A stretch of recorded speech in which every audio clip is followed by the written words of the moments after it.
Você já teve aquele momento que o desespero foi tão grande que você queria se isolar, não ver ninguém, não atender ninguém, não responder mensagem de ninguém? Sim, nós temos na Bíblia, no Antigo Testamento, uma pessoa que, assim como nós algumas vezes na vida já passamos por isso, ele passou também. Estou falando do profeta Elias. Nossa, o profeta Elias, tão cheio do Espírito Santo, Deus usou ele em obras maravilhosas. Bom, eu quero trazer para vocês o que aconteceu nos capítulos 18 e 19 do primeiro livro dos Reis, na parte histórica do Antigo Testamento. Naquele tempo, quando Israel foi para o lado de deuses falsos, Elias desafiou: vamos fazer 2 altares, o Deus que responder com fogo é o verdadeiro Deus. E não é que Deus, o Deus de Elias, o nosso Deus, respondeu com fogo no altar e foi uma euforia. E Elias estava naquela euforia porque, nossa, Deus respondeu com fogo em cima do altar que ele restaurou. Então era prova viva de que não só Deus existe, como também Deus é onipotente, como também Deus estava a favor de Elias.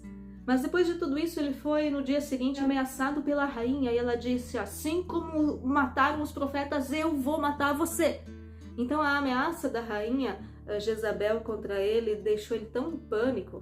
E muitos dizem que isso foi aquela depressão pós-euforia, porque num dia aquela euforia, aquela vitória, ele viu cair fogo do céu e no outro dia ele estava exausto. Bom, com aquela depressão pós-euforia, digamos assim, depois daquele pico de adrenalina e o corpo dele exausto, aquela ameaça não caiu bem para Elias e Elias fugiu. E nessa fuga ele deixou o secretário dele, o servo dele, numa cidade e continuou em frente, porque naquele tempo os profetas tinham secretários, servos, né? E ele deixou o servo dele numa cidade e seguiu sozinho no deserto. E continua a história falando que ele pediu a própria morte, ele se jogou embaixo de uma árvore exausto, aí veio um anjo, deu água e pão para ele, o próprio Deus mandou esse anjo, né? Depois ele dormiu, aí depois ele comeu de novo, que o anjo trouxe mais comida. Aí ele caminhou 40 dias e 40 noites, e depois dessa viagem de 40 dias a pé, ele foi parar, sabe aonde? No Monte Horebe, ou mesmo Monte Sinai, o monte aonde séculos antes Deus apareceu para Moisés. Foi lá nesse monte que Deus deu para Moisés os 10 mandamentos, né, onde Deus se revelou, né, e lá ninguém podia nem tocar no monte, somente Moisés. Bom, ao chegar nesse monte, Elias se enfiou numa caverna. É o que às vezes nós temos vontade de fazer, né? Quando as coisas dão tudo errado, dá vontade de sumir para bem longe, sem ninguém e ainda se enfiar numa caverna. Só que o que aconteceu nessa caverna é o que eu gostaria de compartilhar nesse vídeo. Desculpa a introdução muito grande, mas para que você possa entender. E eu recomendo para você ler, para você entender mesmo. Nessa caverna, Deus, como Elias era profeta, Elias conseguia sentir Deus falar mesmo, e Deus disse para Elias: eu vou passar por aqui e vou falar contigo. Ai, que coisa linda, porque nesse mesmo monte, Deus também já tinha passado e falado com Moisés.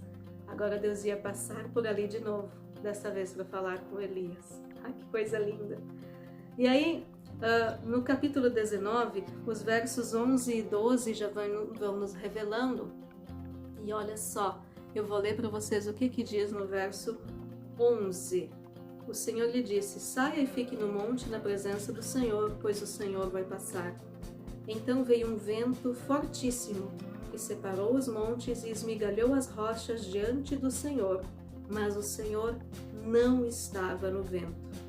Depois do vento houve um terremoto, mas o Senhor não estava no terremoto.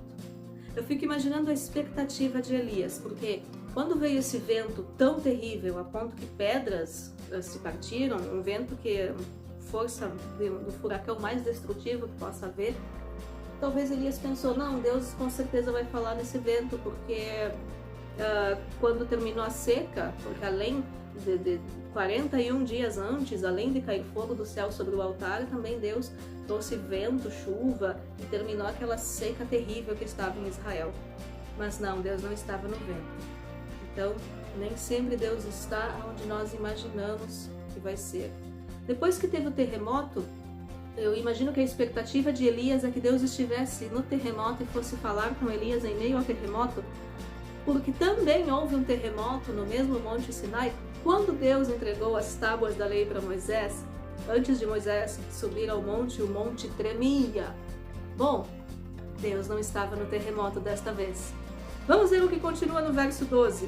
Depois do terremoto houve um fogo, mas o Senhor não estava nele. Ué, mas no fogo? 41 dias antes Deus tinha respondido às orações de Elias com um sinal de fogo. Fogo caiu do céu sobre o altar. Então é lógico que Deus ia falar em meio àquele fogo. Mas Deus não estava no fogo. Olha só como continua o texto, então, a parte B do verso 12. E depois do fogo, houve o murmúrio de uma brisa suave. Quando Elias ouviu, puxou a capa para cobrir o rosto. Saiu e ficou à entrada da caverna. E uma voz lhe perguntou: o que você está fazendo aqui, Elias? Então nós vemos no verso 13 nos revelando que Deus não estava no fogo desta vez. Deus estava na brisa suave. Aí eu pergunto para vocês: é normal ventos a ponto de derrubar rochas? Não, isso sai fora do normal. É normal terremoto? Toda hora tem terremoto? Com exceção de quem mora nos Andes, né? Mas na sua casa tem terremoto todos os dias, que sacode tudo todos os dias? Não, também consideramos fora do normal. É normal ficar caindo fogo do céu toda hora? Não, lógico que não. Então, a expectativa de Elias é talvez receber consolo, força, as palavras de Deus no fora do normal. E muitas vezes nós, na nossa vida cristã contemporânea, nós esperamos que Cristo venha falar conosco sempre no fora do normal. Mas uma brisa suave, eu pergunto para você, é normal uma brisa suave? Claro que é. Todos os dias nós temos brisas suaves. Pois é, na brisa suave Deus estava. Então isso me ensina que às vezes naquilo que é normal, cotidiano, às vezes naquilo que está dentro do nosso dia a dia, da nossa normalidade, do ordinário, do ordinário, lembra o meu vídeo anterior? Aí Deus também está. Eu creio que Deus sim se manifestou pelo fogo, no terremoto lá no Monte Sinai, no tempo de Moisés. Deus se manifesta nos ventos fortes, tudo é dele, toda a criação, tudo é dele. Mas o mesmo Deus que se manifesta de uma forma maravilhosa e fora do normal, ele também fala no normal. Às vezes num simples videozinho de YouTube, como os meus videozinhos, às vezes no irmão que te abraça, naquela pessoa que olha nos teus olhos e pergunta se você precisa de alguma coisa. Às vezes é nessas coisas cotidianas que Deus fala e Deus se manifesta.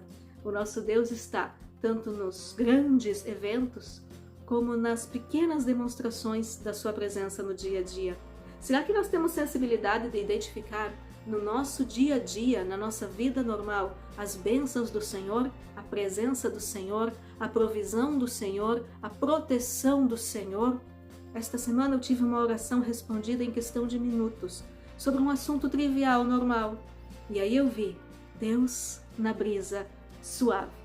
Que a brisa suave da presença de Deus venha encher a sua vida, a minha vida, e que nós possamos ver, assim como Elias. Deus falou, Deus deu uma missão para Elias. Vê no finalzinho do capítulo 19. Deus falou com Elias, deu uma missão para ele cumprir ainda. Disse que ele não estava sozinho, esse vai ser tema de próximos vídeos. Então, é isso, queridos. Deus também está na brisa suave.